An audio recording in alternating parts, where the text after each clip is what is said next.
Yes, very welcome to this session of the Free Market Odyssey.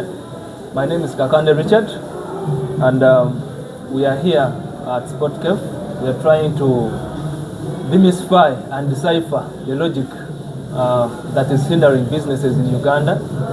We are drawing a background from Ken Scolan's works, and here we are looking at the adventures of Jonathan Gullible, a Free Market Odyssey.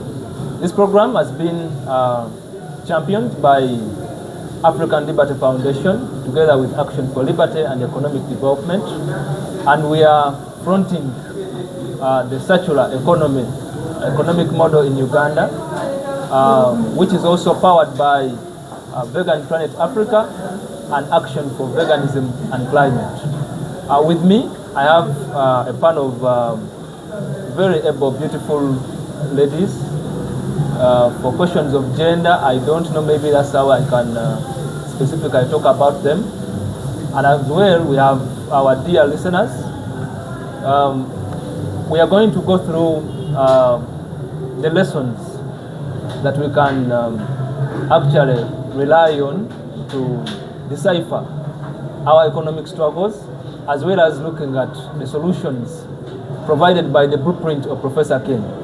I would like each one of them to give an introduction and a background of why we are here today. Yes, I will start with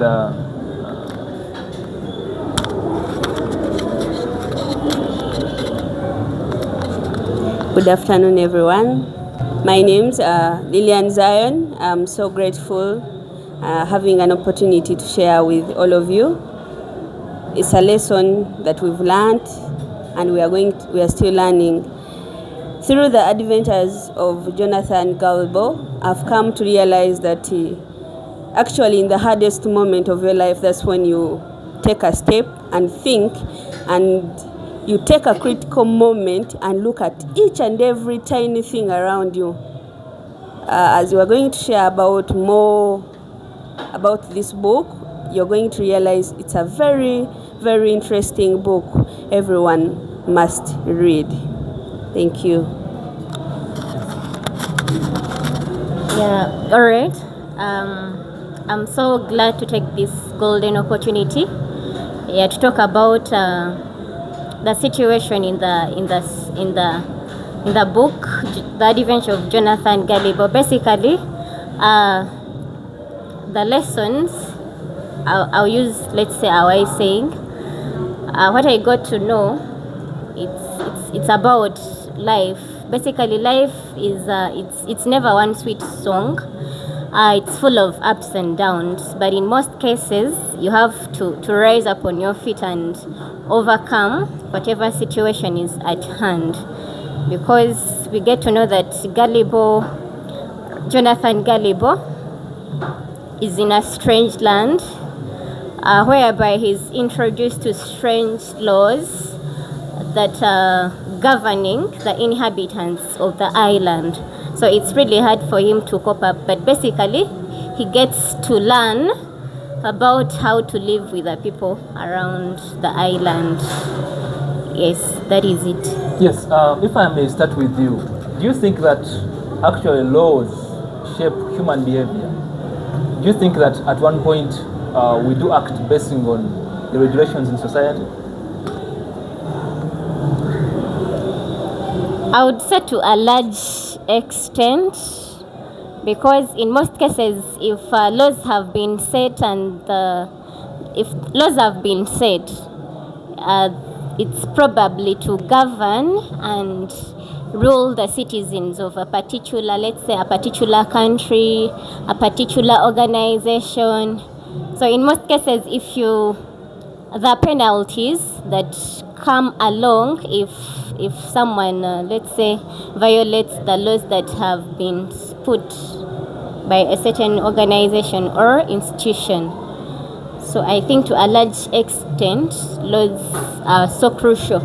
They govern how we do things. Yes. Okay. Yes, if you may pass on the microphone. What would be the role of government in terms of the law and how we behave in the human society? What would be the role of government, based on your interaction with Professor Ken's book? The role of the government, basically in real life, it's to serve its citizens in real life. But when you look at, you take a step in this Gullible book, you take a chat with Ken, Professor Ken, you actually realize that the government does contrary to what it is supposed to do. When some of us who have read this book look at, we start from right away from chapter 1, the fisherman and others, for example, fisherman is wishing he owned the lake. That takes us back to the government. If you are a citizen of the government, at least you should be served by the government. But when you look at a book like this, the fisherman says, there's one quote he says, I wish I owned the lake. I would preserve it more than it is being preserved. That means in the government way, those with ideas have no power actually. Yes, the people with ideas have no power. When we align it with the fisherman, he is a citizen in the government who has no power but has better ideas that could govern the government, could work with the government better, and they do something productive, which is contrary to what is done in the book. Are you shading a picture that we are more resourceful when we own property rather than property being owned by the government? Most cases, yes, when the property is yours, you do more better than when it's owned by exactly. Yes. What is your take on situations where the government actually uses the law or regulations to control property? Do you think it's in good faith? Do you think it transforms how we do things? I don't think so. Technically, it is supposed. The government is an example that we are looking after. All our eyes are on the government. But what happens when the government does not think of us? We also take sideways to survive, because we own our lives. You cannot stand and think about the government, that the government is going to do everything for you. So in times like that, you have to survive alone. One man on an island, therefore you take the next step. Sometimes you find you've done something that you cannot do, you were not supposed to do, because you're going to be obliged by the government or the laws, but then you cannot wait for death. You have to act. So when the government does not act, then we cannot stand. We also have to look for a way to survive. Okay, yeah, back to you. In situations where there is production, where people actually buy in, for example, we are here, and all of us have choices to make the orders that we want. What do you think is more worse than the government putting price controls? Price controls. Use the mic. Yes, put the microphone a bit higher. You come again. Use the microphone. Yes, my question is, in circumstances where people are free to produce, to buy and sell, what do you think is more worse than the government putting price controls? How would life look like? If, for example, you could afford a Rolex here at 6K, and then the government says that, you see, all of you are supposed to buy it at 10K, what would be the situation like? Do you support the ideas of government putting price controls, or you don't support it? I wouldn't support the system of, hiking, let's say, prices. Yeah, because it might not favor, like, let's say, people with low income. So it would definitely be only favoring those of the high class who can be able to cater for themselves, living behind people with less privileges, let's say less income on a daily basis. Are you expatiating the notion that we should be able to buy and sell based on our capacities? Yes. Not anyone to determine for us. Yes. I should buy something expensive because I think it is expensive. I should buy something cheaper because I think it is cheaper, right? Yes. That's what we're trying to make? Yeah. Yes. What do you think it would look like if we are living in a society where actually we buy and sell freely? How would that society be? Buy and sell freely. Freely, yes. There are no fixed prices. You can buy from anyone, from anywhere. You have a lot of choices to make on the market. The government does not limit which products goes on the market and which one doesn't. How would that look like? Of course. Would it favor livelihood? Would it improve people's way of life? Or would it kill it? It would favor people's livelihoods. Yes, because if at all, let's say I have some, let's say products, let's say we have Rolexes, and maybe it's 4,000. You realize that these Rolexes that are of high quality, they are better than those that are sold on the streets. So basically, someone who understands and who cares about their health, they would definitely order for that Rolex without posing questions. Why are you selling it at this price? Because they know it is of a good quality. Because in most cases, we go buy foodstuffs from the roadside, and it doesn't end in a good way. We get, healthy issues and all that. Okay. Yes. My last question on this session is in the last 5 years, Uganda has registered a downfall of companies to a tune of 9,000. And between the lines, from a lot of reports, they are suggesting that it's because of the exploitative tax regime. The government is of a notion that there's no way they are able to offer better services without hiking the taxes.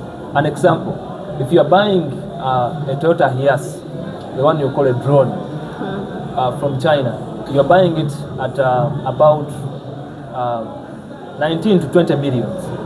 By the time it crosses the revenue authority, the car is in about 40 millions. So the prices of a tax is more higher than actually the purchase price.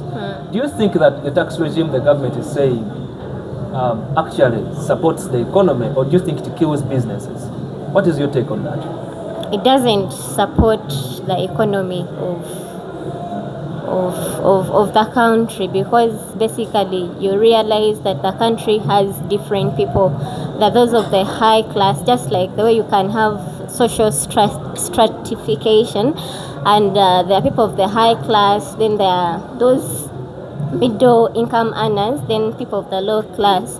So basically it only favors people of the high class, those who can be able to live, to get luxurious things like posh cars and posh mansions.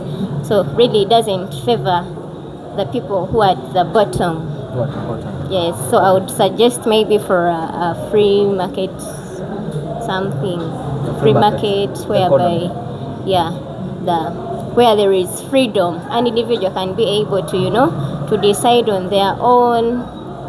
Let's say if you want to be successful, it starts with you. It starts with you. So you have to work it out in order for you to get to where you want to be. Yeah, plus maybe cooperating with people around you. Okay. Yeah. If we are to discuss about gender, what do you think Uganda is lacking to empower women? Do you feel women are empowered enough to do business in Uganda just like men?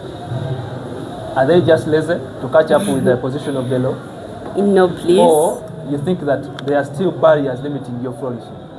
No, I think the fairness itself is lacking. How fair would you want the law to be, or the policies to be? Most of the times, the government is not bad, but the people that are in the government are not of the same heart. Some do it right, some other people do it wrongly. You have taking a step in this book. You have seen people who overtax others. You have seen politicians who are asking for bribes. But if everyone was at the same lane with other and treating each other person fairly, then I think we wouldn't be crucifying the government. But there are those people that call for their greediness and they cater for themselves alone. Coming back to the gender unfairness. If we women are fair to each other, and they say, yes, I am advocating for all women, and therefore I must treat them fairly because I am not going to take a step on taking to my home alone. But you find that the person we've sent into the government or the person we've chosen to fare for us, actually, the first term, it is good. In the next term, they have forgotten that. So the fairness itself is lacking. So how do we address that? Because the last time I checked, the cabinet of Uganda has got a population of women in top position more than men. The last time I checked, the parliament of Uganda had a standing position for women member of parliament. The last time I checked, we had affirmative action for women to attend with a 0.1 program for public universities. The last time I checked, women had security over land. The land cannot be mortgaged without their notice. The last time I checked, the Mortgage Act is clear. A man cannot borrow money unless women are consented by writing. And if you do so, then you've done so on your own negligence. It's where I'm getting the question from. What haven't we done as a country when we have a supportive law to make sure that women have a fair share of the national cake, of the economy, the ability to work, to be competitive as men? Is it the laziness of women, or there's something that we need to address? I would say not all women. It's maybe if I take on the laziness of some women, because I myself, I work like a man. So I don't count myself or see myself as a woman who is limited of some things because I'm a woman. I have the capability of working and doing everything that a man can do. So I think if the law is fair enough, and then it could be the laziness of some women, not all women, because women can work and can earn like men. Okay. Then, do you think that innovations, inventions, artificial intelligence will replace the job market? Are you scared that at one point our industries are going to be covered by machines? Do you think that out of the blue, people will be out of work and the employment will be covered by machines? Actually, does it worry you? Yeah, it is a worry.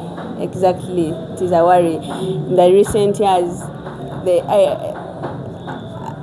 artificial intelligence is becoming too much, even in situations where it is needed. It is not needed. For example, where? I could take on, maybe since I'm a teacher, I've realized some of our children are very big spoiled by the AIs, that we get scared of even giving them homework because they are going to use the AIs to do work. And therefore, I am so scared that maybe in the coming years, if nothing is done about this, it could take over. Employment space. Yes. Don't you think that at one point, the people who manufacture these machines are employed as well? Exactly, they are working. As one sector ends, the other begins? Yes. Are you still scared that we don't need AI? I am still scared because I don't think everyone will get that chance of working, because I don't think anyone can do that. Understand? Can get that job, or they can get it. Yes. The machines? Yes. But they are made of minerals which are coming from Congo. We have people who are mining, they are employed. We have people who are processing, they are employed. People on the logistics, as minerals go to wherever they are going from, they are employed. We have the manufacturers themselves, we have the designers, then we have the advertisers. You see, it's a bigger industry than even losing a teacher. So which one do you take? Losing a teacher and employing 1,000 trail of people? Are you sure 1,000 or who you know will come More in? than 1,000. How about those people who are not able to get that opportunity, to get that news? If I don't know you, but it has been like that. Whereas you have a job of teaching, another one doesn't have it. So it's a cycle of life. I understand. Yes. But you can go to school and study, and then maybe in the future you can get a job. But now look at. And thereafter you can study and become an artificial intelligence engineer. I don't think so. Not for everyone. When you look at the field, when you look at that field, is literally requires a lot more that we can't get every one of us here. But everyone can at least get an opportunity to go to school and study and be a teacher. Does it requires a university degree just like a teacher? Separation of power. I mean, specialization. You're good at sciences and at computer, so you go for engineering. I am good at teaching. I go and become a teacher.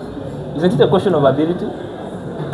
Well, to a small extent, I think so. But then, I want us to look at when you go deep down into the villages. Yes, I want to see that.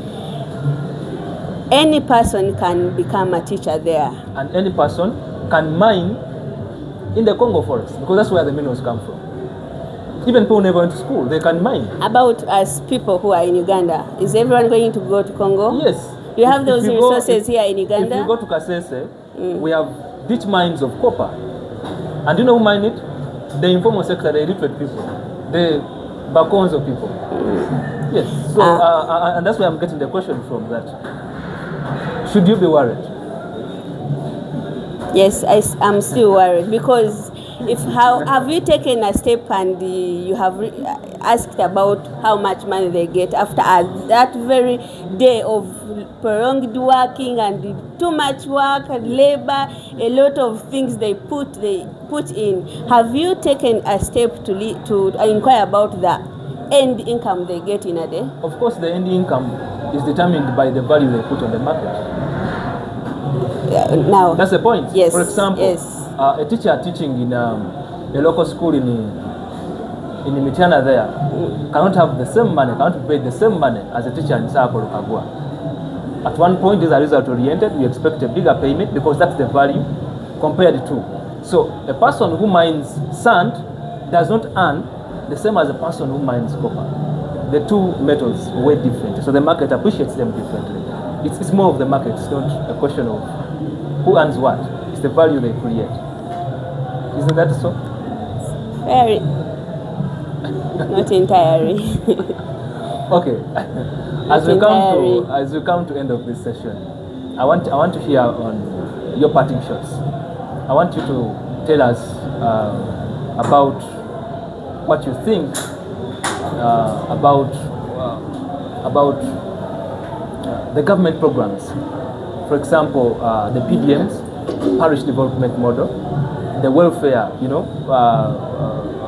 Bonaba Gagawale, you've had a lot of programs, government creating them in the name of improving our livelihood. Do you think that these programs can actually uplift our livelihood, given the fact that we've tested them all? Or do you think that the government should create policies where all of us can work independently and can earn independently? Which one do you think is better for our country? I think such groups inspire or motivate you to work. But the question is, after getting motivated, like for example, the group you said, Bona Bagagawale, Bagaga Kwagalana, Bavu, some other demotivation come in that Bagaga Kwagalana, Bona Bagagawale, Bavu Kolachi. I don't know. You read some posts that Bavu Kweroga. You get no. So those who will be motivated get motivated, but then there are some people who also get demotivated through those groups. But I think, like you said, you cannot get motivated by a poor person. So maybe those groups can help us get motivated, or other people, and they, it's like getting a circle where you land, and now you encouraged to work more and more and more. When I see you in that group and tomorrow you have bought a new car and you're still working, I think I can get motivated to also work more and more so that I can be like you. So such groups are nice, and maybe the government should put. So you think that the government should take the taxpayers' money, give it a small sector of people, and you think that can develop the economy? A small. Because that's what the PDM is all about. Get a small group of people, give them some government money, and whether they use it or not, whether they do what, that can lead to economic growth. Yeah, a small, if they don't overtake, but a small portion of it. Can because. Okay. All right. Yes, I want to hear your parting shot on the same. Do you think that the government using the taxpayers' money to give to a small sector of people can actually lift all of us out of poverty? I would say to a smaller extent, it would do so. Because basically, let's say if it's a group of maybe 50 people and they've been given the money, and it's all about them to decide on what to do. Maybe they can decide to do piggery or anything to do with farming, because in most cases they take on agriculture. Yes, so that at the end of the day they can sell off the produce and they get money at the end of it all. So to a bigger extent, you think the government should leave people should only bring policies that support all of us to start our own, grow with fair taxation, so that we can flourish. Yes. All right. Yes, it has been a pleasure. We'll bring this discussion to an end for now, but we are continuing it on our social media platforms. You can check Allied Media Live. You can check Action for Liberty and Economic Development platforms. You can check for all our pages. We are going to be continuing this series of discussions, and it has been a pleasure sharing with you about the adventures of Jonathan Gullible, especially reflecting on the lessons that we actually deciphered on the way as we are going through the book. Yes, thank you. We meet again when we choose to. There is a poem.